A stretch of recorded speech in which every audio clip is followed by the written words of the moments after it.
computer and writing notes, and I lose a couple of notes on the computer, and I'm frustrated by it. Somebody comes knocking at the door. I go downstairs, and I figure it's one of the construction companies coming by looking for business. You know, you need a new roof, you need new windows, you need new siding. Everything on there is new. I'm thankful to say that God's provided for me wonderfully. But so I'm kind of in a bad mood. I come to the door, and this young guy and older guy is standing there, and I'm thinking, is this construction or what? And the young man takes over. His name is Anton, and he begins asking me what I think about how the world is going. Okay.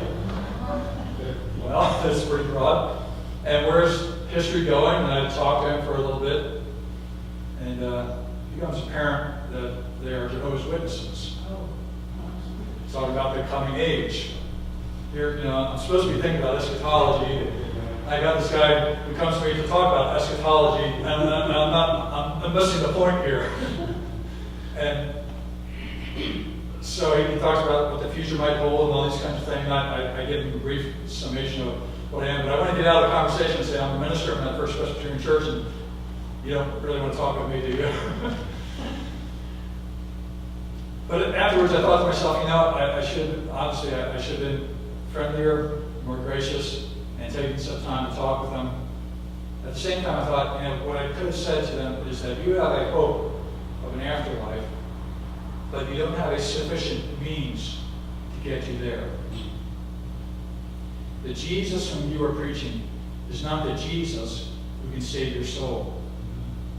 The Jesus you are preaching is a mere angel, a creature. He cannot lay down his life for you.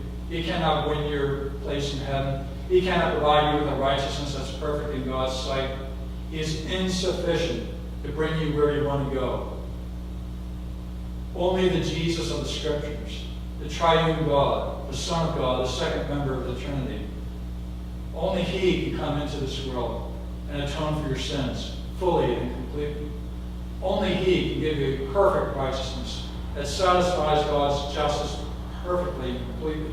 And only He can bring an end to history and create a new heavens and a new earth and bring you into that world with a new body, living forever and ever. Only this Jesus, the Word who was with God and who was God, only this Jesus is sufficient to get you where you want to go. So if Anton happens to see this video, please talk to me. But maybe we should be reminded that we have a wonderful hope because of Jesus and who He is. This communion meal is eschatological. It is a foretaste of the great banquet yet to come, the marriage supper of the Lamb. It's not merely just something for us, a ceremony for us here and now to help us to think about the past and what happened to get us right with God. It is a foretaste of glory, a foretaste of our communion with Christ and His perfection and His glory. And so as we come to this meal, we should prepare our hearts to meet with the Son of God, Jesus Himself. And know that we have one here who is all sufficient for us, for our every need. So as we take part in the bread and the cup, we are reminded of His broken body and shed blood for us. He died for you. He died for me. And we are showing our union with Him by taking part in this communion meal. If you are living in sin and unwilling to repent, do not take part in the meal. It's not for you. If you do not truly know the Lord Jesus, do not take part in the meal. This is for those who are walking with Christ, who trust in Him, who are daily, regularly repenting